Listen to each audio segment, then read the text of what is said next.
हर हर महादेव। स्वागत है आपका हमारे YouTube channel peace and divine पर। तो जैसा कि आप सभी को पता है कि हम इस चैनल के माध्यम से आप सभी को भगवान की कथाएं और अन्य रहस्यमयी कहानियां सुनाते हैं। आज की हमारी कथा है अनाथ बालक पर शिव विवाह। यह कथा एक भगवान शिव से जुड़ी हुई है। तो चलिए इस कथा को शुरू करते हैं। विवाह संपन्न होने के बाद शिव अपनी नवविवाहिता पत्नी पार्वती को साथ लेकर कैलाश पर्वत पर लौट आए। वहां नंदी ने पहले से ही सब तैयारियां कर रखी थी। शिव और पार्वती के सुहाग कक्ष को तरह तरह के फूलों, लताओं और मालाओं से सजाया गया था। यह देखकर पार्वती नंदी पर बहुत प्रसन्न हुई। उसी समय अन्य गणों के साथ भगवान शिव भी वहां पर आ गए। उन्होंने नंदी एवं सभी गणों को आदेश दिया, हम विश्राम करने जा रहे हैं। तुम लोग किसी को भी कक्ष में प्रवेश मत करने देना, ताकि हमारे विश्राम में बाधा उपस्थित हो। इतना कहकर शिव ने सुहाग कक्ष का द्वार बंद कर लिया। द्वार के बाहर नंदी पहरा देने लगा तथा अन्य गण भी बाहर विचरण करने लगे, ताकि कोई व्यक्ति शिव एवं पार्वती के विश्राम में व्यवधान न डाल सके। शिव के विवाह का समाचार पाकर असुरों का राजा ताड़कासुर प्रसन्न हो उठा। उसे प्रसन्नता इस बात से नहीं हुई कि शिव विवाह बंधन में बंध गए हैं, बल्कि इस बात से हुई कि शिव विश्राम में रत हैं और अब उसके उत्पातों को रोकने वाला कोई नहीं है। अवसर का लाभ उठाते हुए ताड़कासुर ने उत्पात मचाना शुरू कर दिया। वह ऋषि मुनियों को परेशान करने लगा, यज्ञ में बाधा डालता, यहाँ तक कि वह हवन की सामग्रियों को भी फेंक देता। देवताओं को तरह तरह से सताने में उसे आनंद आता था। देवता ताड़कासुर के उत्पादों से त्राही त्राही कर उठे। ताड़कासुर ने देवराज इंद्र को पदच्युत करके इंद्र का सिंहासन छीन लेने का निश्चय किया। देवताओं को जब इस बात का पता चला तो वे चिंतित हो उठे। ताड़कासुर यदि देवराज बन जाएगा तो फिर देवताओं को उसका सेवक बनकर रहना पड़ेगा तथा 3 लोकों में असुरों का आतंक व्याप्त हो जाएगा। इस स्थिति में धर्म का अंत सुनिश्चित है। इस भयावह स्थिति को देखकर देवता सृष्टि रचयिता ब्रह्मा की शरण में जा पहुंचे। सभी ने ब्रह्मा जी से प्रार्थना की कि भगवान, अब आप ही हमें बचा सकते हैं तथा धर्म की रक्षा कर सकते हैं। ताड़कासुर के कुकृत्यों पर अंकुश लगा पाना मेरे भी वश की बात नहीं है। यदि यह कार्य कोई कर सकता है तो वह स्वयं शिव हैं। आप लोग उनके पास जाइए और उनसे प्रार्थना कीजिए। ब्रह्मा जी ने देवताओं को परामर्श दिया। सभी देवता शिव से मिलने चल पड़े। वे जब शिव के सुहाग कक्ष के पास पहुंचे तो नंदी ने उन्हें वापस जाने को कहा। तब देवताओं ने नंदी को ताड़कासुर के उत्पादों के बारे में बताते हुए कहा कि शिव को सूचना दो, हमारा उनसे मिलना अत्यंत आवश्यक है। तो नंदी ने उन्हें मिलने से मना कर दिया और कहा कि देवगण क्षमा करें, मैं यह नहीं कह सकता हूँ, क्योंकि शिव भगवान ने ही मुझे ये उपदेश दिए हैं कि मैं उन्हें उनके कक्ष में किसी को न आने दूं। देवताओं ने देखा कि नंदी तथा अन्य गण उन्हें किसी भी स्थिति में शिव से नहीं मिलने देंगे, तो वे विष्णु के पास जा पहुंचे। विष्णु ने देवताओं को परामर्श दिया कि वे मिट्टी का पार्थिव लिंग तैयार कर पंचाक्षरी मंत्र का जाप और शिव का आवाहन करें।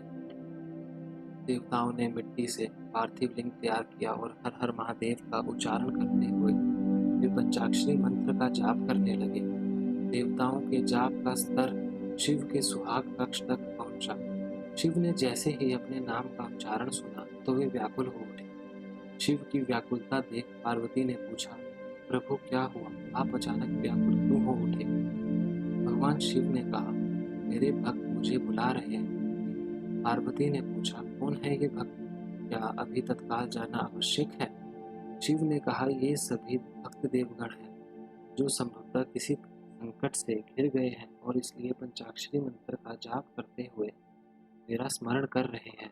उन्हें मेरी सहायता की आवश्यकता है, किंतु मुझे भी आपकी आवश्यकता है। यदि आप मुझे सुहाग शैया पर इस प्रकार छोड़कर चले जाएंगे तो यह मेरे प्रति अन्याय होगा।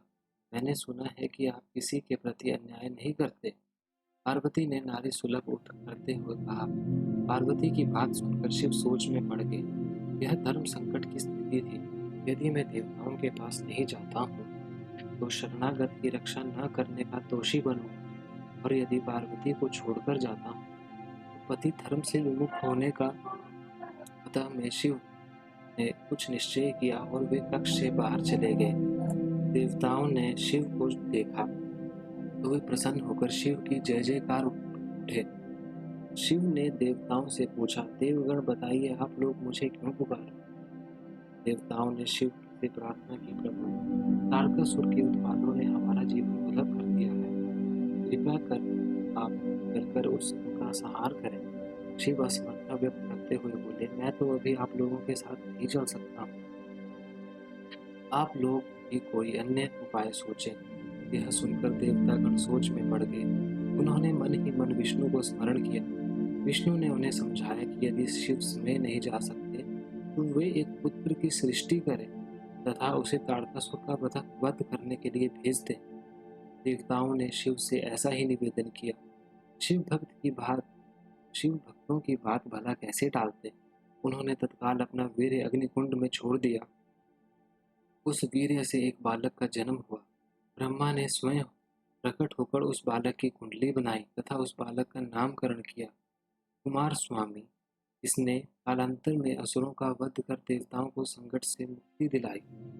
जब देवी पार्वती को इस बात का पता चला कि शिव ने देवताओं के कहने पर अपना वीर्य अग्नि को अर्पित कर दिया है तो वे क्रोधित हो उठी। उन्होंने देवताओं को शाप दे डाला, हे अकर्मण्य देवताओं, आपने एक नवविवाहिता पत्नी की शैया से उसका पति को बुलाकर उससे वीर्य का दान मांगा है, तथा मैं आप सभी को श्राप देती हूँ कि आप कभी संतान सुख प्राप्त नहीं कर सकेंगे। देवी पार्वती के श्राप से सभी देवता रा उठे। उन्हें इस अनहोनी का अनुमान नहीं था। वे शिव से प्रार्थना करने लगे कि अब शिव देवी पार्वती के क्रोध को शांत करें और देवताओं को श्राप से मुक्ति दिलाएं।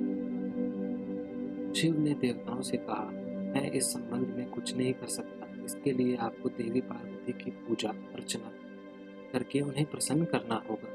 जब वे प्रसन्न होकर अपने श्राप को वापस लेंगे तभी आप उनके श्राप से मुक्त हो सकेंगे। देवताओं ने देवी पार्वती को प्रसन्न करने के लिए तप आरंभ कर दिया तथा देवी पार्वती देवताओं के सामने प्रकट हुई और देवताओं को क्षमा करते हुए उन्होंने कहा, जब मुझे और शिव को संतान की प्राप्ति हो जाएगी तो आप लोग श्राप से स्वतः मुक्त हो जाएंगे। इसके बाद समयानुसार शिव एवं पार्वती की 21 पुत्रों की प्राप्ति हुई, जो शिव के विभिन्न गण समूहों के गणाधिपति बने, और इसके साथ ही देवताओं को सभी श्राप से मुक्ति मिली। तो यहाँ पर हमारी कहानी खत्म होती है। आशा करता हूँ आप सभी को हमारी कहानी पसंद आई होगी, और ऐसे ही कहानियाँ सुनने के लिए हमारे चैनल के साथ जुड़े रहिए, और साथ ही में हमारे चैनल को लाइक, सब्सक्राइब एंड शेयर ज़रूर करिए, और कमेंट में हर हर महादेव ज़रूर लिखिए। धन्यवाद।